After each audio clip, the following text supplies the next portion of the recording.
హైదరాబాద్ లో ఆత్మహత్య చేసుకున్న రైతు లింబయ్య కుటుంబాన్ని పరామర్శించారు కాంగ్రెస్ నేతలు. కోమటిరెడ్డి వెంకటరెడ్డి ఫౌండేషన్ తరపున ₹1,00,000 ఆర్థిక సహాయం అందించారు. లింబయ్య కుటుంబాన్ని అన్ని విధాలుగా ఆదుకుంటా ఉన్నారు శాసన మండలి పక్ష నేత షబీర్ అలీ.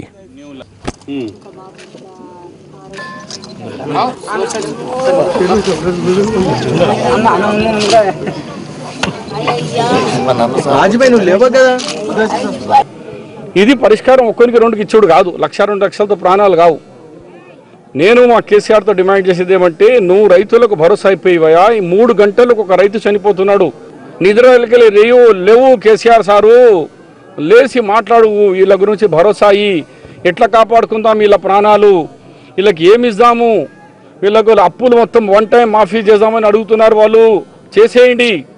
ఇలా నువ్వు అప్పు మాఫీ చేయనాడు, తెలంగాణ తెచ్చినాడు, ఎక్కడికి తెస్తావా? ఒక అప్పు మాఫీ చేయలేని వ్యక్తి ఒక 3 దినాలకు అసెంబ్లీ కాల్ చేసి అన్న బేబీ నీకు హామీ ఇస్తున్నా యాజ్ సిఎల్పి లీడర్గా, మేము రాజకీయం మాట్లాడం, నీ మీద ఒక్క దుమ్ము పోయాం, కేవలం రైతు గురించే మాట్లాడతాం, రైతుల గురించే మాట్లాడదాం, రాజకీయం పక్కకు పెడతాం.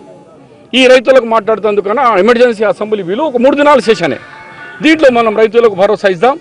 అందరికి అన్ని రాజకీయ పార్టీలు కలిసి బాబు మేము ఉన్నాం, మేము ఆదుకుంటాం, 421 జీవన్కు 1,00,000 కాకుండా 5 లక్షల ఎస్గ్రేషా ఇస్తాం, పంటలకు మళ్ళా విత్తనాలు ఇస్తాం, కొత్త రుణాలు ఇస్తాం, పాతది మొత్తం మాఫీ చేస్తాం అని ఏదైనా ఒక ప్యాకేజ్గా ముందుకు రావాలని డిమాండ్ చేస్తున్నాం.